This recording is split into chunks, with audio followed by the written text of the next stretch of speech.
Video last దాకా చూడండి, subscribe చేయండి. ఇప్పుడు మేము ఈ పచ్చడి ఎలా నూరుకోనో చెప్తాము. ఇది చింతచిగురు, ఇది కళ్యామాకు, పచ్చిమిరపకాయలు, దీనిలో కావాల్సిన కొన్ని జీలకర్ర, ఒక చెంచాడు పసుపు, తగినంత ఉప్పు వేసుకోవాలి. వీటిని ఇప్పుడు ఎట్లా మనం పచ్చడి తయారు చేసుకున్నాం మీకు ఈ వీడియోలో చూపిస్తా. మిరపకాయలను ఇలా మట్టి కాంతుల్లో కాల్చుకోవాలి.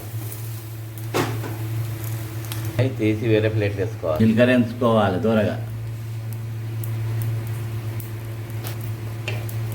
అదే మట్టి కంచుల్లో కొంచెం మీగడ వేసుకోవాలి. కళ్యామాకు గోలించుకోవాలి. ఇలా దూరగా గోలించుకోవాలి. చింతచిగురు వేసుకోవాలి. దీన్ని దూరంగా గోలనివ్వాలి. ఇది చింతచిగురు పచ్చడి అంటారు. ఈ స్టవ్ పైన నుంచి దించుకోవాలి. చల్లార్చిన తర్వాత గ్రైండర్ పట్టుకోవాలి. ముందుగా జీలకర్రపాయ పట్టుకోవాలి, ఎందుకంటే జీలకర్ర దగ్గర కాబట్టి ఫస్ట్ ముందు పట్టుకోవాలి. చింతచిగురు గోలిచ్చినాం, దాన్ని ఇప్పుడు గ్రైండర్ పట్టుకోవాలి. ఇప్పుడు చింతచిగురు పచ్చడి రెడీ అయింది. దీన్ని గ్రైండర్ పట్టుకున్నాం. దీన్ని ఇప్పుడు మనం పోపు పెట్టుకోవాలి.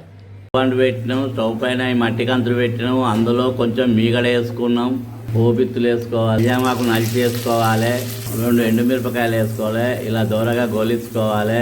కొంచెం మినపప్పు వేసుకోవాలి, శనగపప్పు వేసుకోవాలి, దూరగా గోలించుకోవాలి. 1/2 చెంచాడు ఇంగు వేసుకోవాలి, కొంచెం పసుపు వేసుకోవాలి.